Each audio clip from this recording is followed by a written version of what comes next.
Good morning everyone. Today we are going to start next chapter. The next chapter is issue of debenture. Issue of debenture. After that the chapter is redemption of share and debenture. Syllabus में से redemption वाला portion अपने यहाँ से deduct हो गया है, minus कर दिया, अब नहीं है सिलेबस के अंदर. और इश्यू ऑफ डिबेंचर जस्ट उसकी कॉपी है जो इश्यू ऑफ शेयर पढ़ाया था. हो सकता है कि कुछ टाइम के बाद में अपनी क्लास से वापस जल्दी स्टार्ट हो, तो इश्यू ऑफ शेयर अपन ने ऑनलाइन पढ़ा, इश्यू ऑफ डिबेंचर अपन लोग लाइव क्लास के अंदर पढ़ेंगे. तो उसके अंदर अपन लोगों को डिफरेंस ये रहेगा कि यदि किसी एक स्टूडेंट को इश्यू ऑफ शेयर में प्रॉब्लम थी तो वो डिबेंचर में उसको सॉल्व कर सकता है. मतलब दोनों एक जैसे हैं, तो एक चैप्टर यदि समझ में आएगा तो दूसरे में प्रॉब्लम नहीं आएगी.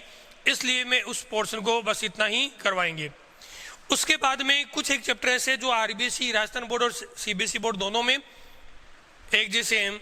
जैसे अपन बात करते हैं रेशियो एनालिसिस पार्ट बी के अंदर. अब आप ये सोच रहे होंगे कि पार्ट बी की तो बुक अपने पास में है ही नहीं, पार्ट बी सारी स्टार्ट कर रहे हैं, तो आप लोगों को बुक अभी परचेज करनी भी नहीं है. पार्ट बी की जो बुक है उसके अकॉर्डिंग आप लोग क्या करोगे कि जो रेशियो एनालिसिस का चैप्टर है वो चैप्टर में आप लोगों को यहाँ पर बोर्ड पे पूरा क्लियर अच्छे से समझाऊंगा. एक चार्ट बनाऊंगा अभी, उसमें सारे फॉर्मूले होंगे, वो सारे फॉर्मूले आपको अपने पास में रखने हैं. फॉर्मूले कलेक्ट होंगे और फॉर्मूले को कैसे क्वेश्चन में पुट करना वो सीखना है. बस रेशियो एनालिसिस का मतलब यही है. Ratio analysis means the analysis between two datas, like what is the ratio of profit, like profit sharing ratio is gross profit upon net sales into 100. मतलब क्या हुआ कि दो डेटा के बीच में यदि कोई कंपैरेटिव स्टडी होती है तो उसको अपन क्या कहते हैं, रेशियो एनालिसिस. आप लोगों ने 11th क्लास के अंदर सीखा trading account, P&L account and balance sheet. अब बैलेंस शीट बन चुकी है, प्रॉफिट एंड लॉस अकाउंट बन चुका है. अब उस कंपनी की स्टडी करें अपन लोग कि कंपनी अच्छी कौन सी है, ए कंपनी, बी कंपनी और सी कंपनी, तीनों की डिटेल गिवन है आप लोगों को. आप ये देखना चाहते हो कि कौन सी कंपनी अच्छी, किस में अपन लोग इन्वेस्टमेंट करें, तो आप लोगों को प्रॉब्लम नहीं आएगी. कब नहीं आएगी? जब आप लोगों ने ये रेशियो एनालिसिस अच्छे से समझा है. तो इसका मतलब रेशियो एनालिसिस का मतलब क्या होता है, analysis between to datas like profit ratio. Profit ratio यदि अपन बात करते हैं, समझा रहा हूं, अभी कुछ नहीं लिखना है आप लोगों को, सिर्फ समझना है. प्रॉफिट रेशियो के अंदर अपन बात करेंगे तो प्रॉफिट कैसे कैलकुलेट करता है बिजनेसमैन. बिजनेसमैन ये कहता है कि मैंने इतनी सेल की और इतना प्रॉफिट हुआ, तो इन दोनों के बीच में जो रेशियो उसे अपन क्या कहेंगे, प्रॉफिट रेशियो. या फिर बिजनेसमैन ये कहेगा कि मुझे इतना प्रॉफिट हुआ और मैंने इतने रुपए का इन्वेस्टमेंट किया था, तो इन्वेस्टमेंट और प्रॉफिट के बीच में यदि रेशियो देखेंगे तब भी प्रॉफिटेबिलिटी बेसिस रेशियो में आता है. और यदि सेल्स और प्रॉफिट का मतलब दो डेटा के बीच में यदि अपन स्टडी करते हैं तो उसे अपन लोग क्या कहते हैं, रेशियो बोलते हैं. मैं आपको प्रॉफिट रेशियो नहीं सिखा रहा, मैं आपको सिर्फ ये बता रहा हूँ रेशियो क्या होता है. रेशियो का मतलब किसी दो डेटा के बीच में यदि अपन एनालिसिस करेंगे, जैसे आप लोगों ने कहा कि मेरे 60% मार्क्स आए. 60% का मतलब क्या हुआ कि टोटल सब्जेक्ट के मार्क्स यदि 100 है तो मुझे 60 मिले, ये 60% की बात हुई. यदि टोटल डेटा 100 मार्क्स के माने अपने, तो उसमें आपको 60 मिले हैं. ये दो डेटा के बीच में एनालिसिस करना ही क्या होता है, रेशियो एनालिसिस. रेशियो एनालिसिस को प्रेजेंट करने का तरीका ये भी हो सकता है जैसे 3:1, A and B partner who share profit in the ratio of 3:1. Means A को 3 रुपए मिलेंगे, बी को 1 रुपए मिलेगा. लेकिन किस में से यदि प्रॉफिट 4 रुपए है तो उसमें से 3 रुपीज 1 का शेयर होगा और 1 रुपीज बी का शेयर होगा. ये रेशियो है. तो रेशियो प्रेजेंट करने का तरीका कुछ भी हो सकता है, जैसे 3:1 ये 1:2 में प्रेजेंट किया. मैं इसको ये भी कह सकता हूँ 75% एंड 25%, इसको परसेंटेज में शो किया. मैं इसको ये कह सकता हूँ 3/4 एंड 1/4. तो मैंने क्या किया, यहाँ डिवाइड के पोर्शन में शो किया है. तो रेशियो को अपन किसी भी तरीके से प्रेजेंट कर सकते हैं, किसी भी तरीके से शो कर सकते हैं. तो रेशियो शो करने का तरीका क्या होगा, रेशियो का मतलब क्या हुआ. अब एनालिसिस का मतलब अपन लोगों को क्या करना है, प्रॉपर स्टडी करनी है कि अपने जो डेटा अवेलेबल है उन डेटा की क्या क्या किस तरीके से अपन एनालिसिस कर सकते हैं. अभी तक मैंने सिर्फ जनरल मीनिंग बताया है, एक सिंगल क्वेश्चन भी यहाँ से नहीं बनेगा जो अब तक का बताया हुआ है. ये इसलिए बताया गया ताकि आप लोग स्टडी कर सको, आप लोगों को पता लगे कि अपन लोगों को कैसे कैलकुलेशन करनी है. अब बात करते हैं रेशियो एनालिसिस के अंदर आप लोगों के जो फॉर्मूले बनेंगे वो क्या क्या फॉर्मूले हैं. यदि अपन बात करते हैं रेशियो के अंदर तो रेशियो को टोटल सीबीसी के अंदर 4 पोर्शन में डिवाइड करेंगे। Liquidity, liquidity basis ratio, basis ratio, next है activity basis ratio, activity basis ratio, profitability basis ratio, profitability basis ratio and solvency basis ratio. Solvency basis ratio. CBSE जो board है उन student की सिर्फ ये 4 ratio है। RBSE Rajasthan board के student हैं उनकी क्या ये 4 रेशियो तो है ही है, प्लस एक रेशियो और है। जब अपन लास्ट में इन चारों रेशियो की बात कर चुके होंगे तब उसके बारे में अपन बात करेंगे, जिसमें अर्निंग पर शेयर की बात होती है, डिविडेंड पर शेयर की बात होती है, जिसमें डिविडेंड पे आउट रेशियो की बात होती है, वो बाद में 5th पोर्शन रहेगा। अभी इसका मतलब ये क्या है कि रेशियो एनालिसिस के अंदर अपन लोग टोटल 4 तरीके के रेशियो की बात करेंगे। Number 1 liquidity, number 2 activity basis ratio, number 3 profitability basis ratio and last one is the solvency ratio. At the time of liquidity basis ratio means liquid position of the business. It shows the liquid position of the business. Liquid position of the business का मतलब क्या हुआ कि business के अंदर immediately cash में convert होने वाली एसेट्स होती है, उसको अपन लिक्विडिटी बेसिस रेशियो में इंक्लूड करते हैं। जैसे लिक्विड क्या होता है, जैसे आप लोगों ने एक ग्लास लिया, उसके अंदर आपने वाटर डालोगे तो उसका मतलब क्या है, वो पानी है वो ग्लास के शेप में आ जाएगा। बाउल लोगे उसके अंदर उस पानी को डालोगे तो वो बाउल के शेप में आ जाएगा। मतलब पानी को जिसके अंदर आप रखोगे उसी के शेप में आ जाता है। ऐसे ही बिजनेस की बहुत सारी एसेट्स होती है, उस एसेट्स को इमीडिएटली अपन लोग जिस एसेट्स को दूसरी एसेट्स में कन्वर्ट कर सकते हैं उस एसेट्स को अपन लिक्विड एसेट्स बोलते हैं। Highly liquid assets that is easily convert to in other assets is known by the highly liquid assets. Like case, मेरे पास में रुपया है, मुझे अब सेव खरीदनी है, मैं क्या करूंगा, रुपया जहां से सेव खरीदनी है उसको पे करूंगा और उससे एक सेव खरीद लूंगा। इसका मतलब मेरा एक 10 का नोट है वो किस में कन्वर्ट हो गया, उस एप्पल में कन्वर्ट हो गया। अब उस एप्पल को वापस 10 के नोट में कन्वर्ट करने में मुझे टाइम लगेगा। इतनी जल्दी कन्वर्ट नहीं हो सकता जितनी जल्दी मैंने कैश को कन्वर्ट किया था उस एप्पल के अंदर। ठीक है, जैसे बिल्डिंग है, अपन लोगों की जो कैश है उसको अपन बिल्डिंग में इमीडिएटली कन्वर्ट कर सकते हैं, लेकिन क्या बिल्डिंग को वापस कैश में कन्वर्ट किया जा सकता है, उस लेवल से नहीं किया जा सकता जिस लेवल में कैश को बिल्डिंग में कन्वर्ट किया था।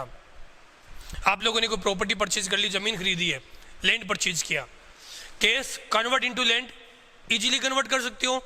आपने पेमेंट किया और लैंड आपकी होगी, मतलब जो कैश था वो जमीन में कन्वर्ट हो गया। लेकिन उस लैंड को वापस कैश में कन्वर्ट करना होगा तो टाइम लगेगा, इमीडिएटली अपन उसको कैश में कन्वर्ट नहीं कर सकते। तो ये जो पोर्शन मैंने बताया उसको अपन बोलते हैं, जैसे बाउल के अंदर जब पानी को डाला था तो बाउल की शेप में आया, जब ग्लास में डाला तो ग्लास के शेप में था, यदि किसी और आप लोग उसके अंदर बर्तन में डालोगे तो उसी के शेप में जाएगा। मतलब जिस तरीके से लिक्विड एक शेप से दूसरे शेप में कन्वर्ट होता है, वैसे ही बिजनेस के अंदर क्या होता है, कैश होता है जिसको अपन इजीली दूसरे एसेट्स में कन्वर्ट कर सकते हैं। तो ऐसी एसेट्स का रेशियो देखना ही क्या होता है, लिक्विडिटी बेसिस रेशियो में आएगा। अब लिक्विडिटी बेसिस रेशियो के अंदर टोटल इस चैप्टर के अंदर अपन बात करते हैं तो 40 फॉर्मूले बनेंगे। ये पूरा चैप्टर फॉर्मूले बेसिस है। यदि किसी एक ने अच्छे से फॉर्मूले समझ लिए तो इसका क्वेश्चन कहीं नहीं जाएगा। हो सकता है कि क्लास लेट हो, सीबीसी और सिलेबस कम करे। मैं कह रहा हूं कि हो सकता है, it may be possible that CBSE can decrease to the syllabus level of the syllabus, but it is not sure. अब अपन लोग क्या करते हैं कि उन चैप्टर को मेन फोकस रखेंगे जो चैप्टर ज़्यादा इंपॉर्टेंट है, क्योंकि अभी आरबीएसई भी अपना सिलेबस कम करेगी। आरबीएसई का जो सिलेबस लेवल कम हुआ उसकी अभी तक कोई डिक्लेरेशन नहीं आई है, तो इसका मतलब आरबीएसई भी अपना सिलेबस कम करने का प्लान कर रही है, ये कन्फर्म होगा। तो इसका मतलब क्या है कि जब यदि अपन बात करते हैं तो उन सारे चैप्टर को मेन फोकस रखे जो चैप्टर इंपॉर्टेंट है, और जिन चैप्टर को कम नहीं कर सकते मुझे जहां तक लगता है वहां तक, तो मैं पहले उनको अपन लोग क्या करेंगे, उसी में ये चैप्टर है रेशियो एनालिसिस। क्योंकि कम इश्यू ऑफ शेयर हो चुका है, वैसा ही डिबेंचर है, हो सकता है डिबेंचर को रिमूव कर दिया जाए, क्योंकि रिडम्पशन वाला पोर्शन ऑलरेडी रिमूव हो चुका है कंपनी वाले पोर्शन में। तो कंपनी में उसके आगे बढ़ने की बजाय अपन लोग क्या करें, वो चैप्टर कवर करें जो ज़्यादा इंपॉर्टेंट है। इसका एक क्वेश्चन एग्जाम में हमेशा आता है और पार्ट बी के अंदर आता है। पार्ट बी के अंदर 2 क्वेश्चन आप लोगों के 6 मार्क्स के आएंगे। एक क्वेश्चन तो आप लोगों का रहेगा कैश फ्लो में से और दूसरा क्वेश्चन रहेगा रेशियो एनालिसिस में। तो कैश फ्लो रेशियो एनालिसिस दोनों ही इंपॉर्टेंट है। उसके बाद कंपैरेटिव एंड कॉमन साइज भी है, लेकिन उनको हो सकता है कि हटाया जा सकता है, इसलिए उनके बारे में अपन डिस्कशन नहीं कर रहे हैं। मैंने बात की रेशियो एनालिसिस के अंदर।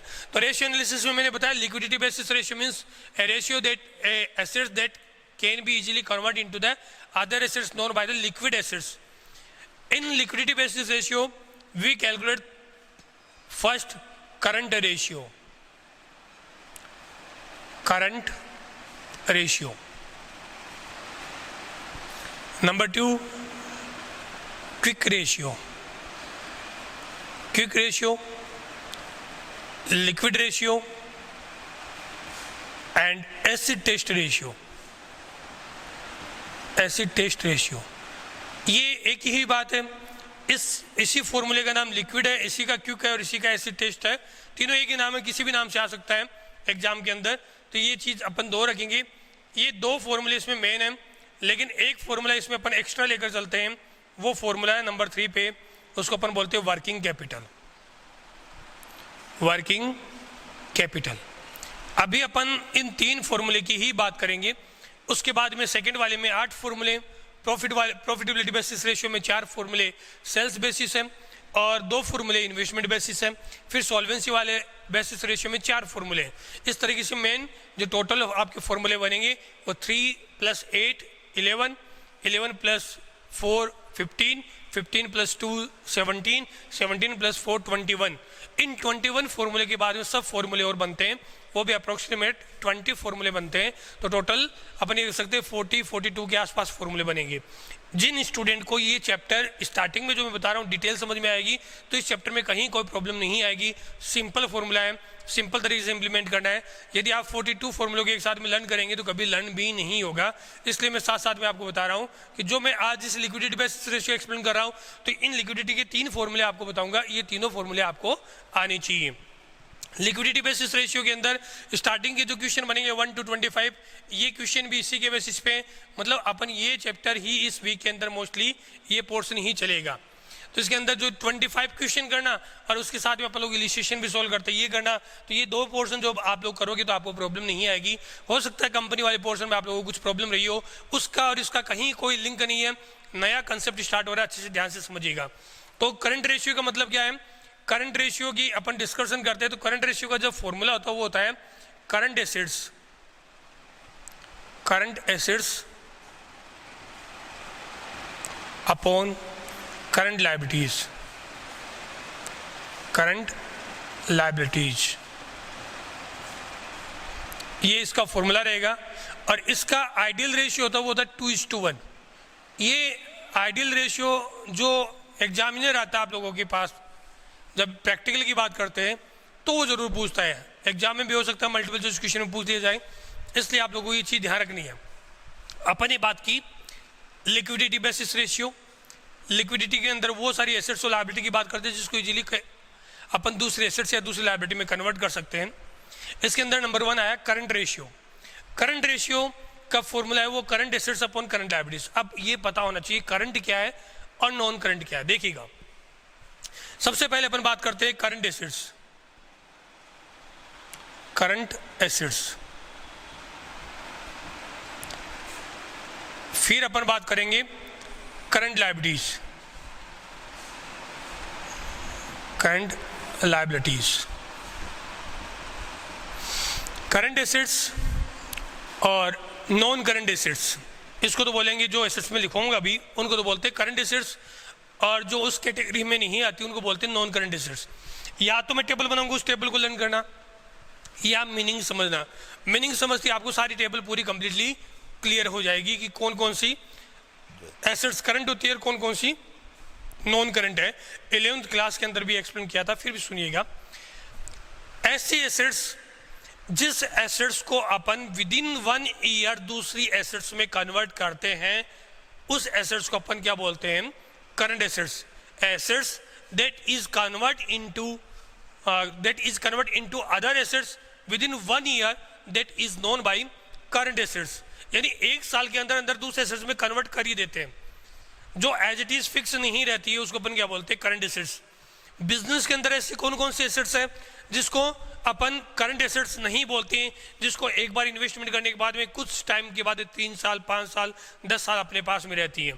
जैसे बिल्डिंग अपन लोगों ने परचेज की है, क्या with in 1 year upon building change करते क्या, नहीं करते, क्या हुई, नॉन करंट। फर्नीचर, आप लोग अपने घर पे फर्नीचर परचेज करते हो, क्या हर साल चेंज करते हो, नहीं करते। वैसे बिजनेस में भी फर्नीचर चेंज नहीं होता, नॉन करंट। मशीनरी को क्या अपन इमीडिएटली चेंज करते हैं, नहीं करते। मशीन भी एक बार परचेज करने के बाद में 5 साल 10 साल अपन उसको एज इट इज यूज करते हैं, उसके बाद उसको चेंज करते हैं, तो ये क्या होती है, नॉन करंट। सिंपल वर्ड में अपन कहें तो ये कौन कौन सी करंट एसेट्स हो सकती है जिसको अपन कन्वर्ट करते रहते हैं दूसरे एसेट्स के अंदर, जिसमें नंबर 1 आएगा कैश इन हैंड या कैश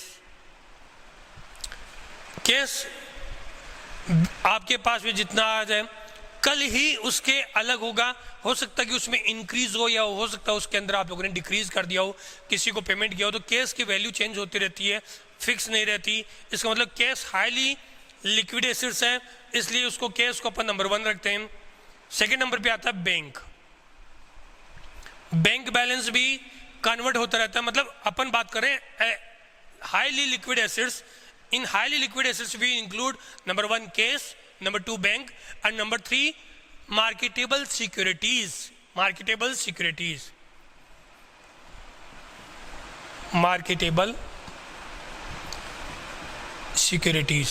अभी मार्केटेबल सिक्योरिटीज क्या होती है, कैश का सिंपल वर्ड है, जो अपने पास में कैश पड़ा उसको कैश इन हैंड बोलेंगे।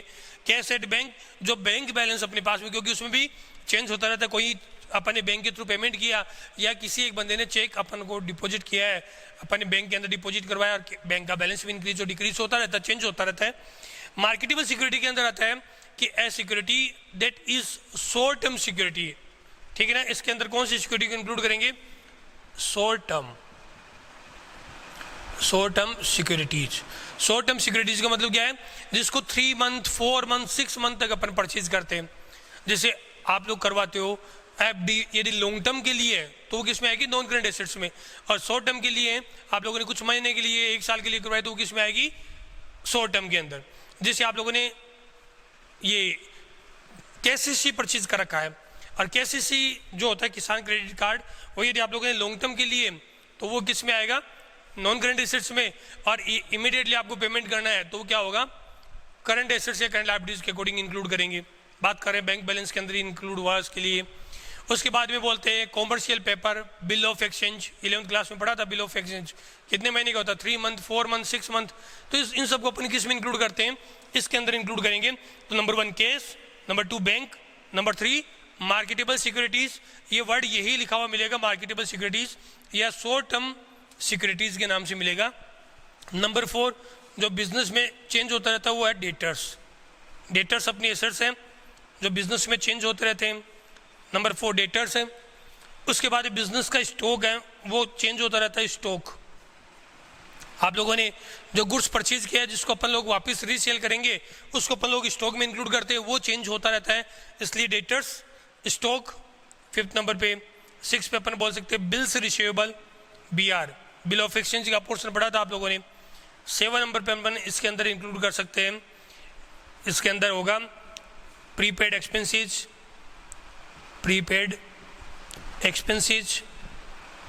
8 एक्रूड इनकम।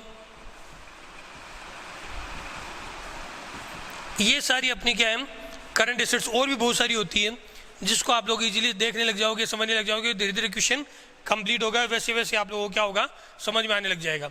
ये तो करंट एसेट्स की बात की। अब करंट लायबिलिटीज की ओर बात करेंगे। आप लोगों को बस आज इतना ही ध्यान रखना है कि रेशियो कौन कौन से होते हैं और इसके अंदर कौन कौन से होंगे। पहले अपन करंट लायबिलिटीज की बात करते हैं। करंट लायबिलिटीज में नंबर 1 है creditors, number 2 BP, bills payable, number 3 bank overdraft, bank OD, number 4 है आउटस्टैंडिंग एक्सपेंसेस, नंबर 5 है unearned income, provision for taxation,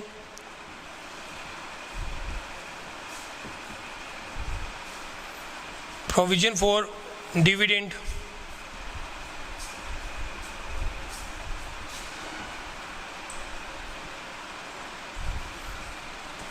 provision for taxation होगा, प्रोविजन फॉर डिविडेंड होगा, अनक्लेम्ड डिविडेंड या प्रपोज डिविडेंड बोल दो। ये प्रोविजन फॉर टैक्सेशन है, provision for dividend है, प्रपोज डिविडेंड भी इसी का पार्ट होता है, तो मैं यहाँ अनक्लेम्ड डिविडेंड लिख देता हूँ, अनक्लेम्ड डिविडेंड। एंड इस तरीके से और पोर्शन बनेंगे। मेन जो पोर्शन बन रहे हैं वो मैंने आप लोगों को यहाँ पे लिखाया। आप लोगों को आज करना क्या है, नंबर 1 रेशियो एनालिसिस, मीनिंग बताया था। Ratio analysis means analysis of two datas like sales and profit, like investment and profit. Number 2, in ratio analysis we divide total formula in 4 category. Number 1 is liquidity basis ratio, number 2 is profitability basis ratio, number 3 is activity basis ratio and number 4 is solvency basis ratio. मैंने इन दोनों को activity पहले आएगा फिर profitability आएगा, तो ध्यान रखना। In liquidity basis ratio we include 3 formula. Number 1 current ratio equal to current assets upon current liabilities and the ideal ratio of current ratio is 2:1. मतलब ये माना था बिजनेस के अंदर आइडियल रेशियो 2:1 होना चाहिए करंट रेशियो का।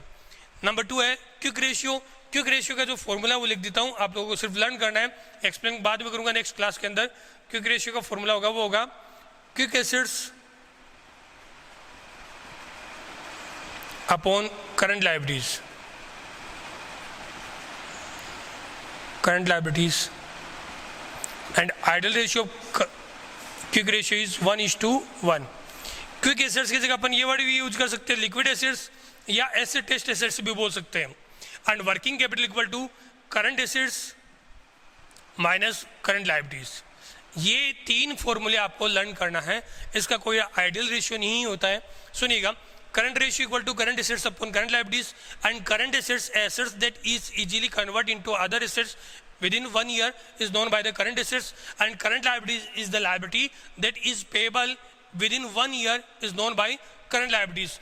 Like creditors, आप किसी से गुड्स परचेज कर रहे हो क्रेडिट में, तो आप लोग क्या करोगे, उसका पेमेंट इसी ईयर में करोगे, नेक्स्ट ईयर में, या आप जैसे मान लीजिए किसी शॉप पे गए शर्ट परचेज करने के लिए, हो सकता है कि आप उसको कहोगे कि भाई शर्ट दे दो और मेरे को इस शर्ट का पेमेंट मैं आपको 20 साल के बाद भी करूंगा, ऐसा कभी नहीं होता। तो creditors, BP, bank overdraft, outstanding expenses, unearned income, provision for taxation, provision for dividend and unclaimed dividend, ये सारी क्या है अपनी करंट लायबिलिटीज। करंट एसेट्स में आएगा cash, bank, marketable security, debtors, stock, BR, prepaid expenses और एक्रूड इनकम, ये सब अपनी क्या रहेगी करंट एसेट्स। बस अभी तक अपन इतना ही पढ़ेंगे, बाकी के asset activity based ratio in सब के बारे में अपन नेक्स्ट वीडियो में डिस्कशन करेंगे। जो मैंने बताया ये 3 फॉर्मूले और इनमें करंट एसेट्स करंट लायबिलिटीज में कौन कौन से आइटम आते हैं ये आपको लर्न करना है और नोट्स में भी लिखना है। Thank you, have a nice day बेटा।